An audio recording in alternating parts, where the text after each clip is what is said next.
Speaker. I have Jack Brooks, and he's the head of Hackbuster and the vCISO for BOXX Insurance, Inc. He's an accomplished customer-focused senior technology and business management professional with over 27 years of experience building new teams, new roles, and recultivating existing functions within the internet and traditional IT spaces. Dedicated community relationship builder with excellent problem-solving skills focused on providing quick and efficient benefit to the business process. Today he's going to be speaking on plunging into cyber, what leaping from a perfectly good airplane taught him about cybersecurity. Before I bring him up to the stage, I want to remind you all that this event is streaming virtually. We probably have another 200 people watching virtually. So if you do have a question, when you raise your hand, please wait for my tech team to bring the mic to you so our virtual audience can hear.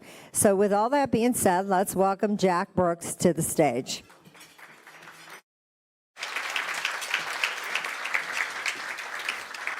Thanks, Kim. Thanks, Kim. All right, well, good afternoon. Bonjour tout le monde. Lunch is good. It smells fantastic. And I haven't eaten yet, so hopefully I don't get hangry partway through this. If I do, someone toss me a roll, okay?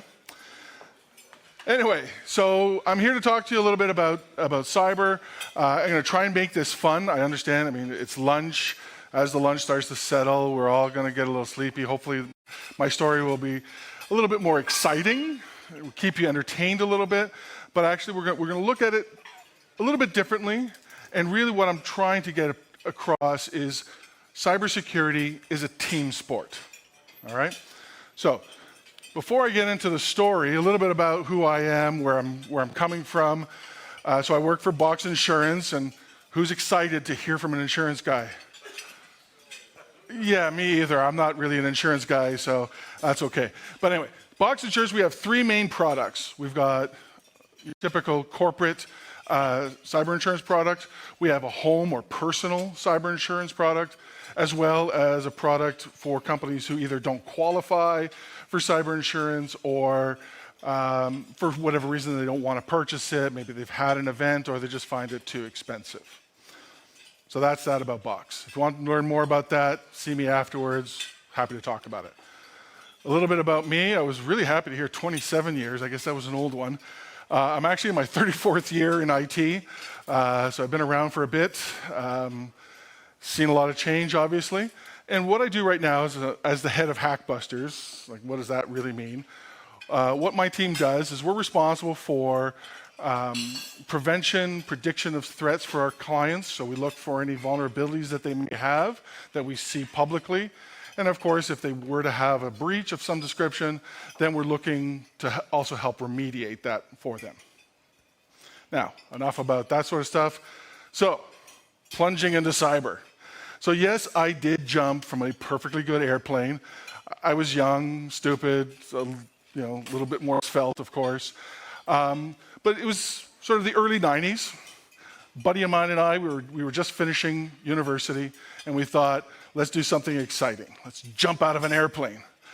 So off we go. We tell our parents and our families about this. And as you can imagine, they were a little less than thrilled about their little boy taking such a huge risk. And they tried to talk us out of it. To the point where my grandfather, who had never called me in his entire life, a major in the Black Watch from World War II, calls me up and tells me a story of a friend of his who led a paratrooper platoon, and in one of his combat jumps, his static line didn't release. So he gets to the end of the line, parachute doesn't come out, but he also isn't let go from the airplane, and he's flapping away against the airplane, and knows that he has to pull himself hand over hand back into the airplane or else he's not going to survive the landing. Of course, all kinds of injuries, basically shattered both of his legs, and this was supposed to convince me that this was a bad idea. But I'm a 22-ish year old guy. Ladies, you all know what, we don't listen so well.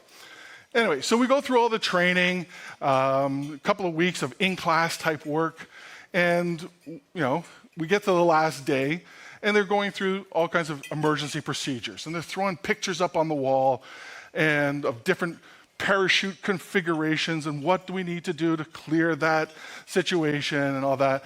And the last picture I'll never forget is a picture of this beautiful blue sky, much like a nice day that it is right now, or at least it was when we came in this morning.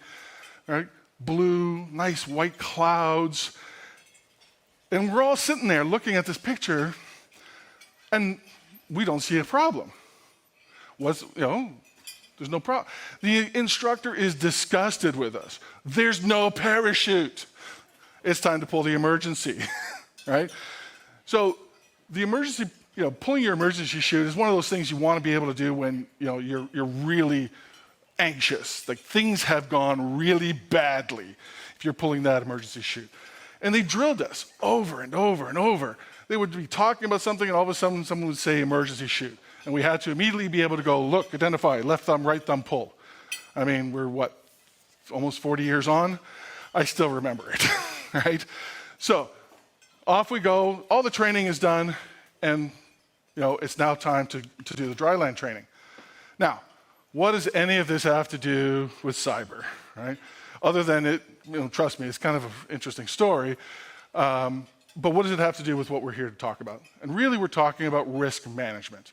Whether you're jumping out of an airplane, you got to assess your risks, what your risk appetite is like. If you're afraid of heights, you're probably not going to enjoy your experience jumping out of an airplane, right? So everything that we do is all about risk and managing that risk. And the risk that one organization has isn't going to be the same as what somebody else does, right? So really that's what we're talking about here, right?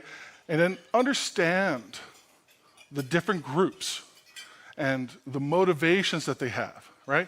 Your CFO is going to have a very particular motivation, right? I don't know if we have any CFOs in the room or accounting folks, but they're probably a little bit more concerned about the money, right? How much is this tool going to cost? How much is this analyst going to cost, right? There's nothing wrong with that. We have to run a business. We're all trying to make some money, right? But how is that going to be applied? So understand that motivation. Your CEO probably doesn't want to know a whole lot about it. He's worried about fulfilling the company's mission, right? They're counting on us to talk about cyber, right? Your users or your operations managers, they want less and less friction to get the work done, right? As we add new security controls, we're adding more friction. So understand that. All right, so we get to the dry land training. So we get to the airport, the drop zone. It's very exciting stuff. We get fitted for our jumpsuits, and we do some more training.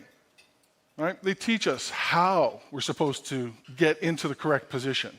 Right? We're flying little Cessnas, basically 4 people in this aircraft. It's a flying gas can. There's only one seat for the pilot. Right?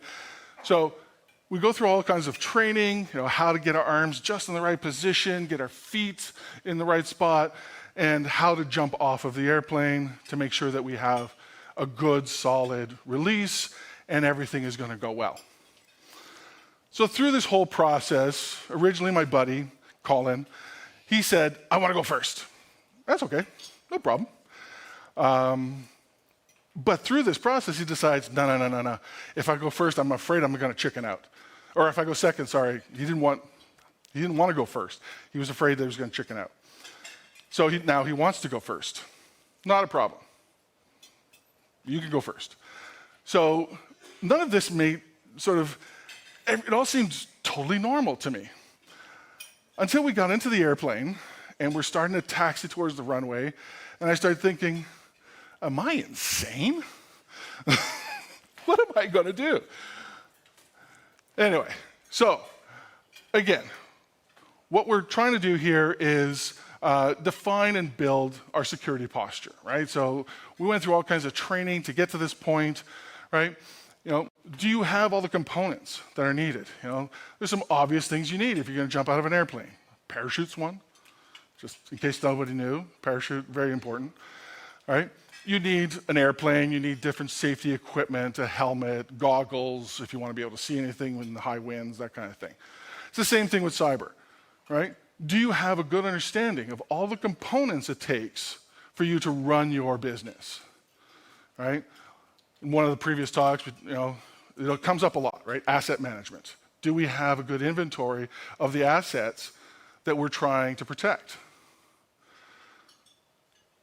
What's your realistic, and I capitalized realistic, right? What is your realistic appetite for risk?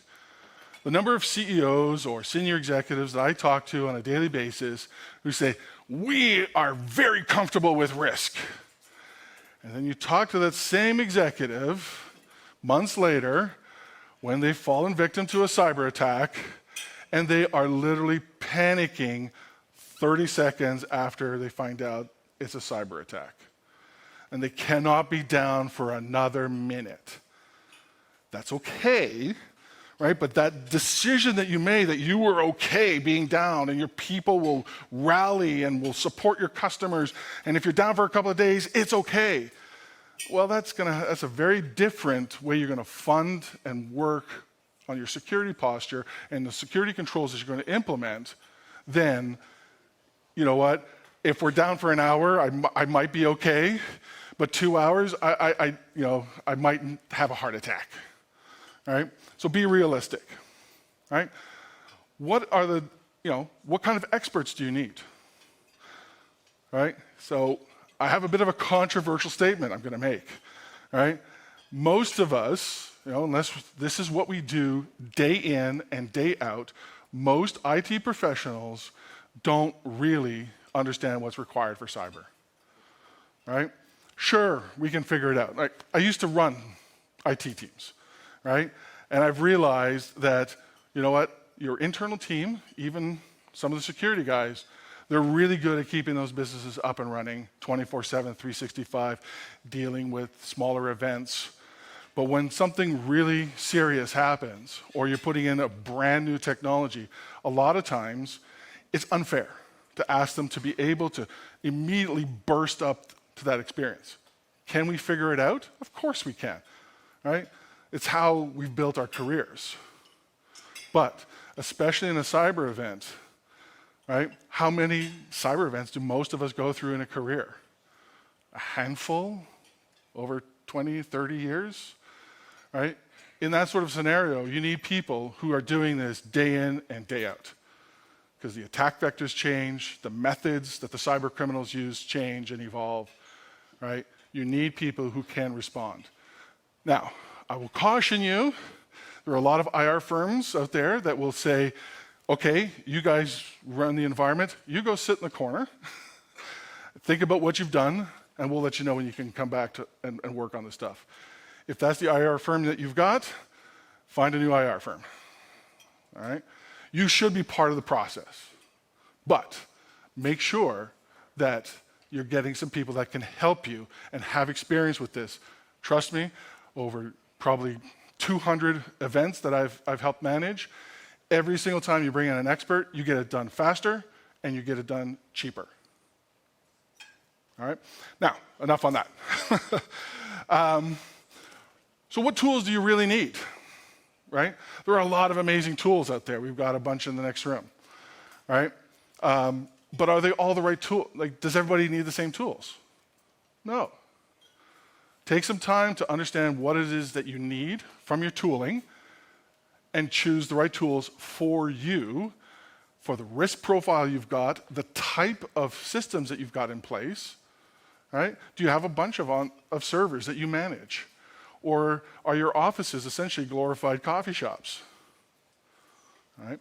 Depending on how you operate, you're going to need different things. And what happens when everything fails? Right? So what kind of protections do you have in place? Of course, obviously, I work for a cyber insurance company. I would always suggest cyber insurance is a good idea if you can get it and you can qualify for it. But what are your other backup plans? Now, take a quick break from the story. A couple of things that I talk to clients all the time, anywhere from, your mom and pop shop, 2 or 3 people running a family farm, all the way up to $2 billion, in revenue type companies. And these things here, if every organization looked at these items on the screen and just committed to doing them a little bit better, you could actually dramatically improve your cyber posture. All right? You're probably doing some of these. You might be doing all of them. But which ones are you not doing as well as maybe you could? Right? I know in one of the sessions we talked about passwords, right? I always tell people, stop thinking of them as passwords. Unfortunately, we're not going to get rid of passwords in the near future, right? Yes, if you can go passwordless, do it. But if you still have passwords, start thinking of them as passphrases, right? Pick a song lyric that you like, a movie quote. Keep the spaces between the words. Add a couple of special characters. You and your users will never forget your passwords at that point. Managed EDR, I guess the next one is MFA and 2FA for everything, right? We also talked a little bit about MFA and next generation MFA and adaptive MFA, all that sort of stuff. At least do the basics, right? On literally everything you can, right? Nobody is unfamiliar with MFA anymore. So, the old arguments really should be gone. Right? If you're in a union environment and not everyone has a phone, there are solutions out there. It just takes a little bit of effort. The one that I'll put sort of a lot of emphasis on, especially in the small to medium-sized enterprise space, is managed or fully managed EDR, XDR, right? Endpoint detection or extended detection and response. Right now, what we see, this is probably the best money that any organization can spend to improve their cybersecurity after MFA. All right? And I say fully managed because the number of times I've seen organizations that try to do the right thing, they implement a good, solid EDR solution, but their internal guys are still managing it. Right? These people need to sleep. They want to take some vacation, right? Or they're getting a ton of alerts and they don't really know what to do with all those alerts, right? Find someone who's got a 24/7 SOC, ideally with good SIM technology in place that can do correlation across multiple types of devices, across multiple customers, and they will be able to help you stop those attacks, all right? Cloud security is another big one. Most of us are counting on Microsoft or Google, right? And their marketing guys should win awards because they have fooled us all into thinking they have us 100% protected, right? So, invest in some additional security. The same thing with backups. Make sure that your backups are properly secured, that you have an immutable or unchangeable backup. Right? If you happen to have some crown jewels, right, some data that just doesn't change that often, right? Nothing says you can't go a little bit old school and use a USB drive, plug it in, copy it once a month or once a quarter. It doesn't change very often. Stick it in your safe, just as an extra backup, especially if the data is that critical. Right? Train people. We talked a little bit about cyber security awareness. It's less about teaching them how to identify a phishing attack and more about just keeping it top of mind. So I always suggest do it monthly with a phishing simulation, and your users will just be a little bit more aware, and just keep that up. Again, it's not so much about they've seen the training before, but just the awareness. Okay. Make sure patches are done.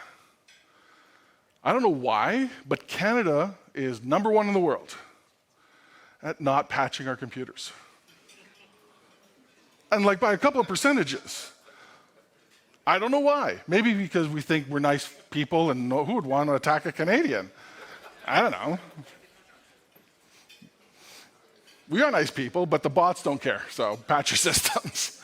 And if you suspect that like I said, if you suspect you have an attack, right, get some help. Don't be shy. Don't let your ego get in the way. All right, so even the clicker is going, really? You're going to jump out of this airplane?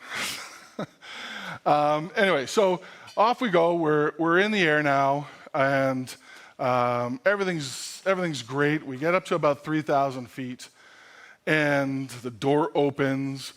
Colin kind of shimmies his way up to the door. He gets out, and he jumps out of the airplane. Now, I'm sitting I was still 6'4" back then, maybe not quite as, I'm cramped, and I see him fly past the screen, or by the window. And I'm thinking, holy cow, he's going to hit the back of the airplane. Adrenaline. I forgot all of my basic physics. Of course, he was right here because I was only 2 feet away from him, and then he dropped like a rock. That's not what my brain did. So my turn comes, and I, again, shimmy my way up, and we're jumping not on a static line, right? What we do is there's a little pilot chute, and we take the pilot chute out of our pouch, and we hand it to the jump master, who's going to throw it out the door with us. Because, of course, it's our first jump. They don't trust us to be able to do that ourselves. Even keep it in our hands, right? We'd have this locked fist and end up as ground pizza. Now, we wouldn't actually end up, hopefully not as ground pizza, because there's a backup. There's this thing called an idiot box that sits right here. And if you fall below 1,000 feet, or you are below 1,000 feet and you're going at a particular speed, it will automatically deploy your emergency chute for you. Awesome. It's about 96% chance that it's going to work. Good odds. Wouldn't bet your life on it. That's why they call it the idiot box. Anyway, so now it's my turn. And I tell you, nothing really prepares you to climb out of an airplane until you actually do it. First time, I like to think I'm a reasonably strong guy, and I get my arm, and Mother Nature threw my arm back into the airplane from the wind. Kind of like she was saying, this is not right. You don't do this. Of course, try again, grab onto the wing strut, get into just the right position, and then I'm struck by the beauty of what I'm seeing around me, right? Nothing really prepares you for that either. It was truly a magical experience, right? You're seeing the countryside at 3,600 feet with no glass in front of you, no fuselage for most of it. And it's a really amazing experience. And I'm soaking this in. Obviously a little too long, because eventually the jump master slaps me on the shoulder like, are we going to do this? Obviously you can't talk to me, but anyway, so off we go. But I'm thinking about my buddy Colin. I don't want to hit the back of the plane. I'm thinking about my grandfather's story. Like, this is, bad things can happen. But it's okay. I have a plan. All right? I know exactly what I'm going to do. I'm going to swan dive off the side of the airplane. All right? So I do this swan dive, off I go, and get into the classic parachuting position. I think I'm very calm, of course, and I count to 6. 1 1,000, 2 1,000, 6 1,000. I think I'm super calm. I'm sure I was going at a mile a minute. All right? Now, after 6, you need to check your parachute to make sure everything is okay. What do you think I saw?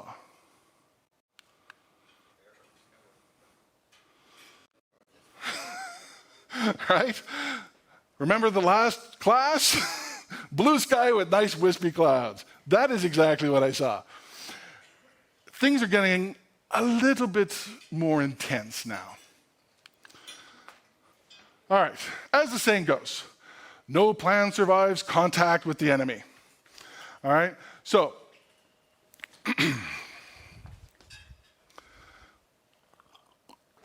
see, it's still very exciting. I'm getting dry mouth now. Anyway, so problems are going to happen, right? No matter what. We're running a business, there's technology. Some of the problems are going to be real. Some of them not so real. There was no way I was going to hit the back of the airplane, right? How many people jumped before me? No one came anywhere close. So sometimes we manufacture these problems in the heat of the moment, right? It's okay to change the processes, change the procedures you're going to follow, right? Sometimes the details that you've planned for, and hopefully you're doing tabletop exercises, hopefully you've at least thought about it, you suspect or you expect certain types of problems to occur, but then the details come in, and all of a sudden, you think, I need a new plan, and that's okay. All right, you need to go off script.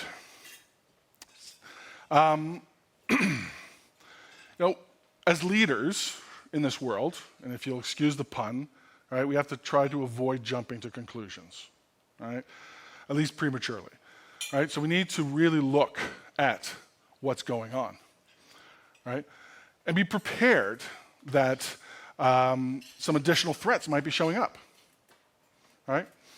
So obviously I thought the first threat I had to deal with was the stabilizer on the aircraft. All right, now I have to be prepared for the fact that I got no parachute, right? So, but again, I had a plan. I knew exactly what I was going to do. In that moment, I knew exactly what had to happen. I flapped my arms like a bird. Seriously. I thought I was going to super evolve into a bird, fly back to the airplane, or I don't know, come to some nice, safe landing on the ground, and I'm flapping for all I'm worth, like my life depends on it, because it does. And as I'm flapping, I go from a nice fall like this to head first, like the guy in the photo, but I'm still flapping. And now I start to spin faster and faster and faster, until the point where all of a sudden I notice my vision is narrowing. Darkness is creeping in. I'm going to pass out. And in that moment, I realize, bad plan. So I stop waving my arms around like an idiot, and the spin slows. My vision opens back up, and I realize, all right, the experts gave me a plan, gave me procedures. I know what to do. Now remember, I'm still falling head first like a rock. Right? And I go, okay, I got it. Left thumb, look, identify, left thumb. What comes after left thumb? I don't remember. And I'm literally falling, and I feel calm all of a sudden because I'm following a procedure. But I can't remember what comes after left thumb. And then as I remember, oh yeah, right thumb.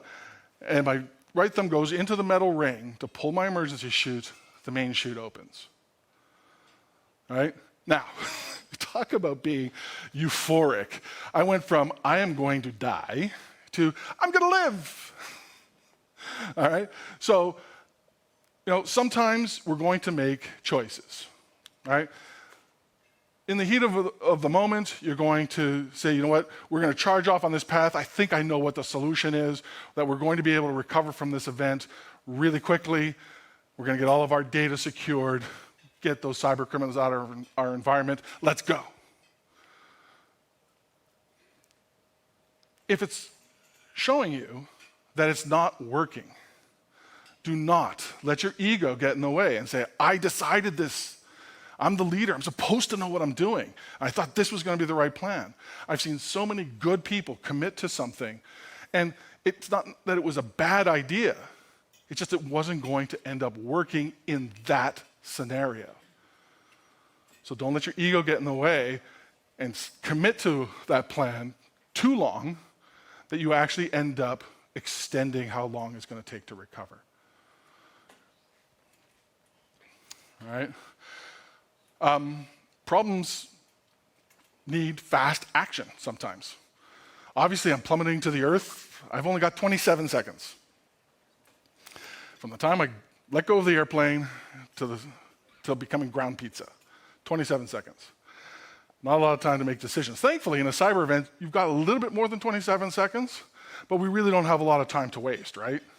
The longer that we allow the cyber criminals to be in our environment, the more damage they're doing. All the statistics show us that by the time we see the attack anyway, they've probably been in there for over 100 days, right? I've seen some statistics that it's now over a year. So we need to act quickly, all right?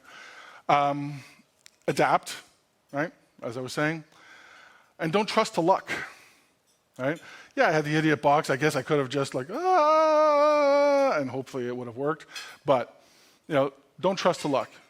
Take action. Now, another little segue here from the story. I'm actually giving this presentation on Tuesday. But I do a whole presentation on where incident response plans fail. So here are a couple of areas. I won't touch on every single one of them. You'll sort of get the idea here, right? But in many cases, you don't want to be making decisions by committee, right? If you're going to build an IR plan, you want to get a bunch of people together, right?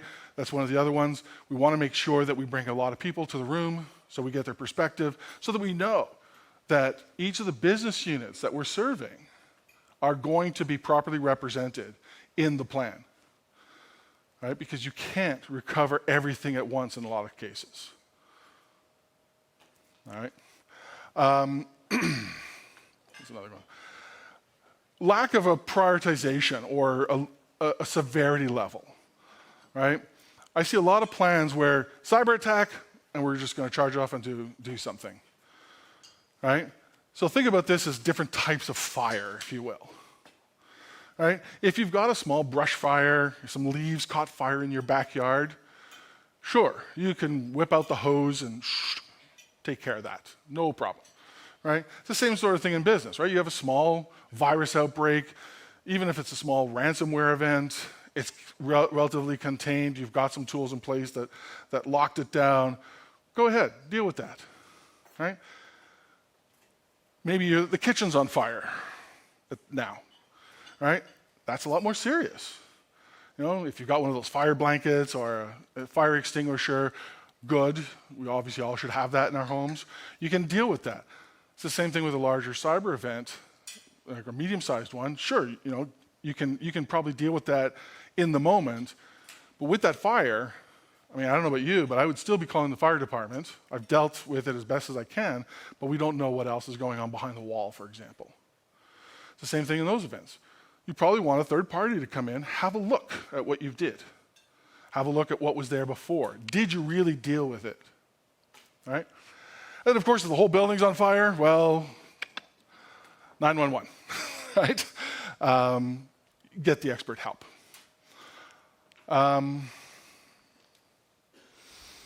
Legal, that's the last one I'm going to pick on. So a lot of times, legal gets involved in these things, and legal runs these, right? The whole idea of a breach coach, right, was built by lawyers.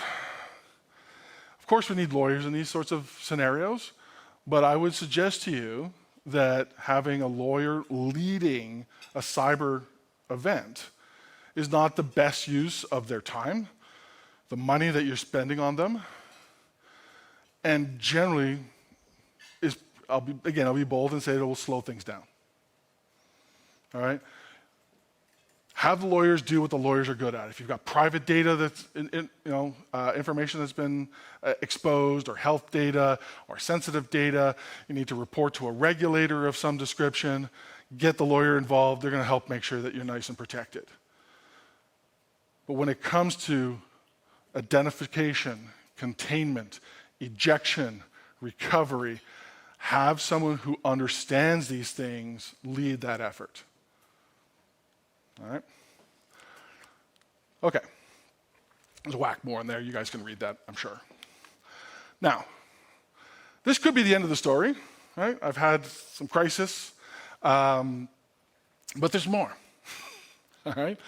So, of course, now I think, I'm going to live. It's great. My heart rate's starting to come down. I'm breathing again. And, we've got a little one-way radio that the team on the ground is talking me to, practice a right turn, practice a left turn, practice that flare, which is that thing that the parachuters do when just as they're about to touch down, it slows them and lets them have that really cool-looking, stand up or nice little paratrooper roll kind of thing, right? Do all of that. Enjoy the scenery a little bit more. Enjoy life. And So I get closer and closer to the drop zone, right? That little red circle painted on the ground that I'm supposed to aim to put my feet in. And it becomes very clear, I'm going to miss the drop zone. I'm just going to sail right over that little red circle. But now I'm close enough, and I look down and yell to the team going, should I make another turn? And they said, no, you're too low, just go straight, you'll be fine. Okay. I thought about it for a second, and I thought, I've made my own decisions to date. They have not been good decisions. I'm going to listen to the experts. That sounds like a good plan. So I listen to them, but I see the runway coming closer and closer to me. Now, thankfully, it's the end of the runway, and I don't know if you've ever been on the end of not a commercial, but a sort of a local regional runway that they don't do a really good job of cleaning up. Lots of little pebbles and bits of rubber from the tires collect there, and it's sort of like walking on ball bearings on a concrete surface. So I'm hoping, going, I hope I don't land on that runway. I'm landing on that runway. So it comes time to do my little flare, everything's good, my feet touch the ground, and scoot out from underneath me. And I land flat on my back, bash my head, thankfully with the helmet, but the world does go black at that point. Just for a moment. But I come to as the team is running towards me, and I'm being dragged around on the ground. Right? So, I obviously did not have the best skydiving experience. So they felt a little bad for me. And they said, hey, why don't we give you a really good discount, 75% off, and you can try it again. What do you think I did? Not a chance in hell. Sometimes life tells you, you've used up your luck for the day, time to hit the showers. All right? Now, there can be other threats lurking, right? So here we talked about 3 different things that happened, right? One was not a threat that I overreacted to, right? The other 2 are real threats. It's the same thing in our businesses, right? Very rarely do I see a cyber attack that is only one thing, right? If the criminals are going to take the time to infect your systems, to attack you, whether it's a bot that did the initial threat injection or someone actually did it, right? They want to monetize that. This is their job, right? They want to get paid. So, we need to look for those additional threats. Obviously, you need to contain the one that's active, but don't assume it's the only one.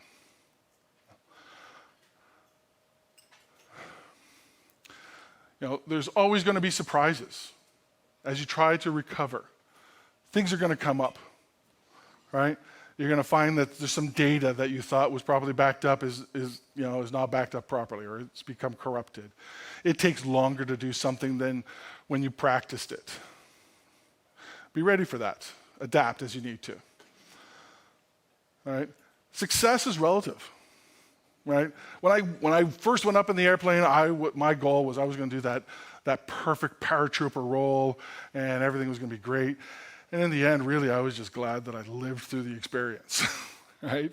So it's okay as you go through these things to adjust your thinking on how you're going to respond. You're at heightened risk after these things start to happen, right? I wasn't really prepared for the fact that, if I land in this spot here, I might hurt myself, right? Maybe I should have taken a little bit more responsibility. Even though I made some bad choices, doesn't mean that I can abdicate all of my responsibility. At the end of the day, I'm the one in control of the parachute.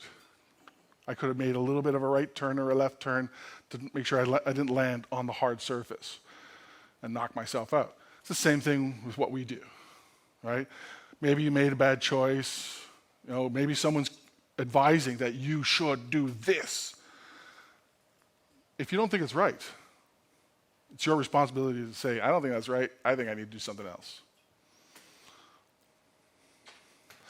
All right. A few takeaways, all right? So, we all want to hope for the best, right? We've got a mission to accomplish in our businesses, but we obviously have to plan for the worst, right? Make sure that you've got the right tools in place, right? And they're the right ones for you. Not necessarily just the right ones for another company that may be similar to yours, but not really the same. There's nothing wrong with going off script, but be ready to get back on script, right?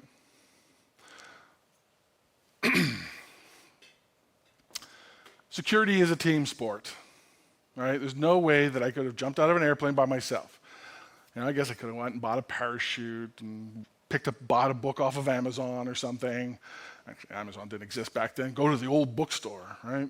Buy a book on parachuting and try and convince someone to take me up in their little Cessna and let me jump out the door. I guess I could have done that.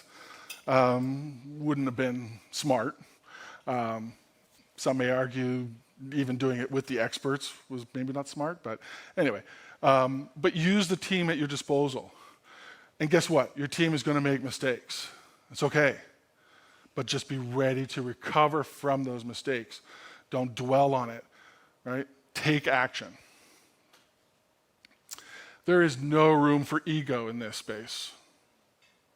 None. We all have one. We all think that we're really good at what we do, and we are. But this industry of technology and cybersecurity is far too broad, far too deep. Don't let your ego get in the way of getting good advice and learning. And lastly, you cannot outsource your responsibility. Right? I talk to a lot of small businesses. Say, oh, well, I've got Joe's MSP. They're looking after all of my security needs. Great. I'm sure Joe and his team are fantastic.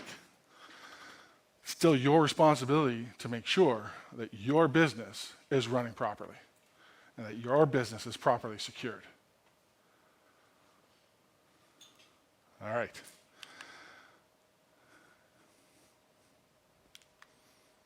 And that's that. Are there any questions? Thank you.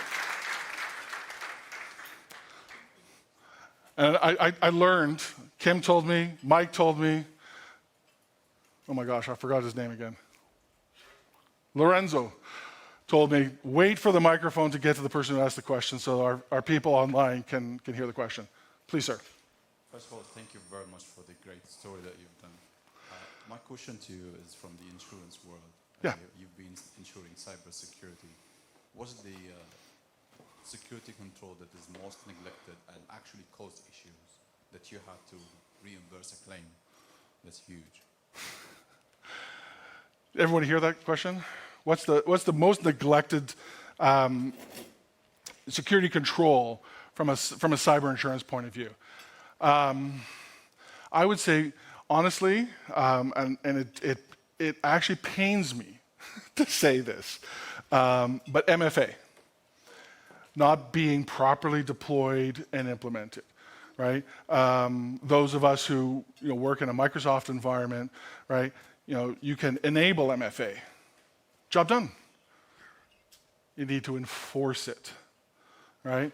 So a lot of times that's a piece that's not done properly. I'll give you the second one as well. The second one is backups, right? Oh yeah, we've got good backups. Everything's fine. It's great. In fact, I was working with a relatively large organization here in Montreal who had a ransomware attack. They had backups. They had multiple sites where they had servers in both sites, SANs in both sites, and they were doing their backups from one SAN to another. Awesome. Except A, it's on a flat network. B, where's your immutable or unchangeable backup? So the criminals were able to get in, corrupt both sets of backups,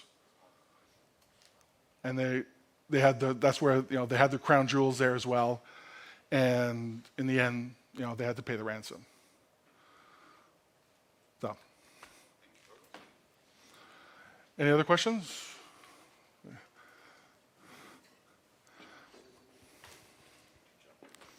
Thank you. Do you do some sort of due diligence before accepting to insure a company? Is there a standard that you would like to do follow or would like to follow? Yeah. So is there a standard or some due diligence that cyber insurance companies go through? So the answer is a little bit, it depends. All right? Depends on the cyber insurance company. It depends what industry they're in and what their revenue level is. But in general, there are minimum security conditions. So for BOXX, we have a set of minimum security conditions. They're not hard to meet, in my opinion. I would love to see them be a lot more stringent, but it's basically, if you have an office, you've got a firewall, you're doing backups, you have MFA enabled, you've got some kind of endpoint protection, and you're patching your systems. That's about it. So those are sort of that's the minimum controls. Now, if you're in an industry that is, like, for example, manufacturing, or you have a really heavy supply chain engagement, right? Then the underwriters will have taken my advice, at least for us, and are asking for a managed EDR to be in place as well, right? Now, with insurance, and this was something new to me. I mean, I've only been with BOXX for a little over 2 years now. I would have thought, hey, why don't we check, right? Because then, A, we know that they're doing it, and B, if they have a claim, we're not going to deny the claim because we know they have the thing, and it was a proper attack, and that's what the insurance is there for. It's sort of like in here, there's inspectors that come and make sure that there's sprinklers and that they'll work if there's a fire so we don't all burn, right? But it's not what's done, right? And it creates friction in the market, and then clients say, well, I don't want to prove to you that I've done these things. So I'm going to go buy my cyber insurance from someone who's not going to ask me to prove it. It's just a little weird that way. So does that answer the question? Excellent. Thank you. That's a good one. Hello, sir. Thank you for your presentation. In some newspapers, especially in the US, some companies say that they subscribe to the insurance, but at the end, when the event happens, they don't get it. How can you explain that? Yeah, so excellent question. I hear this one a lot. The question is really, you buy the insurance, and then you have an attack, and the insurance company doesn't pay out, right? Insurance companies are always dealing with that, right? So I can't talk about other companies specifically. I mean, I do know it happens. I was with a number of people, the first half of this week in an RCMP CISO-sponsored event where, looking at attacks on critical infrastructure, and this question came up as well. And it got quite spicy in that conversation. There's different types of cyber insurance, right? Now, I'm not an insurance professional, right? I'm like many of you, I'm a tech person that's kind of fallen into this. So please take this with a grain of salt.